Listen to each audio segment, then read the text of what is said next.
Welcome back, everybody. Well, she's calling for more accountability in light of the recent IRS scandals and NSA leaks, and she's not too happy about the Senate's new immigration bill. Joining us now, Governor Sarah Palin, who's all fired up today about this week's happenings here in the nation's capital, and she's joining us live. Welcome, Governor. Great to see you.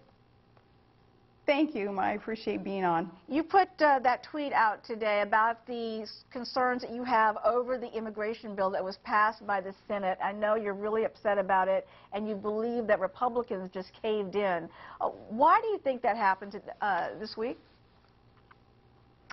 I think that Republicans who caved, along with the Democrats who caved into Obama's wishes to legalize illegal aliens, is a matter of a lack of principle and a respect for the rule of law. This was an absolute betrayal of working class Americans who do respect the rule of law, and legal immigrants who have come here and stood in line and paid their dues, if you will, and become new Americans.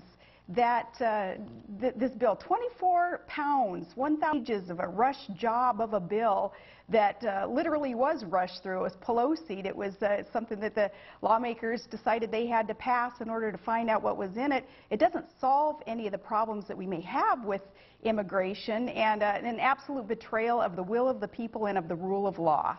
You know, when people complained about Obamacare and the 1,000 pages that were in that bill, lawmakers vowed never to let anything pass again without reading it.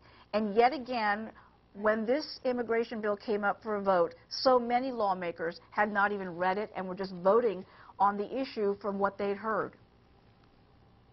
Yeah, that's some of the hypocrisy of our permanent political class in Washington, D.C., which is an indication of such a problem, of that abandonment of what we the people expect from our representatives and those whom we elect to fulfill the will of the people. Yes, with Obamacare, there were all those complaints about, you know, we don't know what's in it, you can't just rush this thing through, and you know, later on we'll find out what's in it, and we're going to find a lot of problems, which they have in Obamacare. Same thing will happen with the immigration, the amnesty bill. It's quite unfortunate.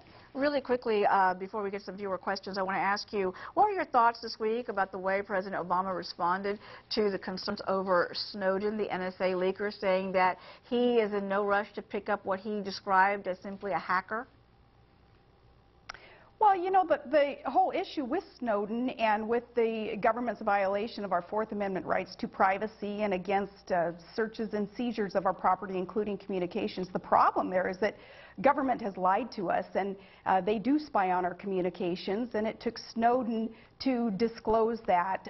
Though if he's violated the law, then he needs to get back here and answer to the rule of law, because we are still a nation that respects the rule of law, right? Even though amnesty bill just sort of thwarted all that. But with Obama deciding to just, I guess, lead from behind on this issue too, that's the community organizer in our president. That's a little bit of that lackadaisical, you know, don't have to take responsibility, and his resume proves that he hasn't had to take responsibility for much in all these years. This is just another issue, another example that falls in line with a community organizer. Let's get to some of the viewer questions. We received a lot of questions from folks who are anxious to hear from you. We have one from Josh Painter, who is asking, would you and radio talk show host Mark Levin be willing to build a freedom party if the GOP continues to ignore conservatives?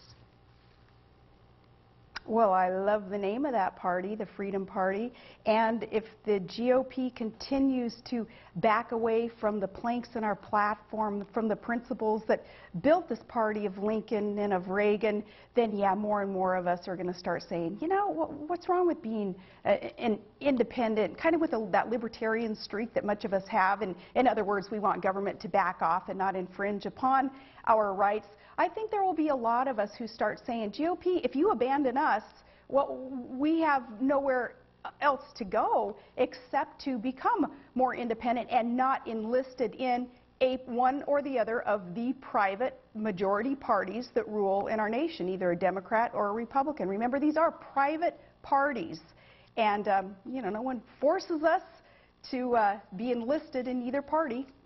Sarah Palin, it's always great to have you on board. Thank you so much for joining us today. We really appreciate it. Thank you.